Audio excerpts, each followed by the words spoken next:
Mga igsuon, Biyernes Santo na gyud. Bag-o lang pud mi nahuman sa among istasyon sa krus, sa akong pagbaklay, kuyog sa katawhan. Abi na kog daghan kog pamalandong. Samtang naminaw ko ug misinati sa sakripisyo ni Kristo. Usa lang ang migawa sa akong pamalandong.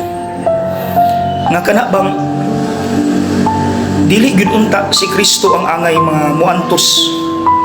Dili gyud unta siya ang angay nga maglisod ug pakaulawan ug magpasan sa krus ug ilansan ug mamatay. Ato man unta to kay kita may nakasala. Maunang samtang ako gabaklay, mao ni akong pamalandong ug akong ipaambit ninyo. Mga igsuon, mga hayop tagpasaylo.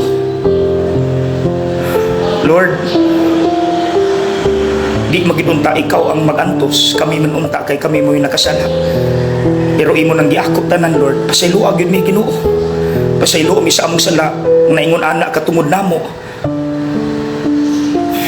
Mga igsuon, kabaluta nga ang Ginoo mo ingon gyud na nga ayaw mo kabalaka kay nahigugma ko ninyo, ako nang gibuhat tungod sa gugma. Pero kung sa ato pa mubaton unta tagkaikog ba, bisan pa kung ingon ana ang Dios, kita na apod unta tay buhaton. Naagid unta tay buhaton. Bahala ginagmay. Basta kanunay, let's do something nga mabag-o unta ta. Dili ta magsalig abi kay ingon ana ang Dios.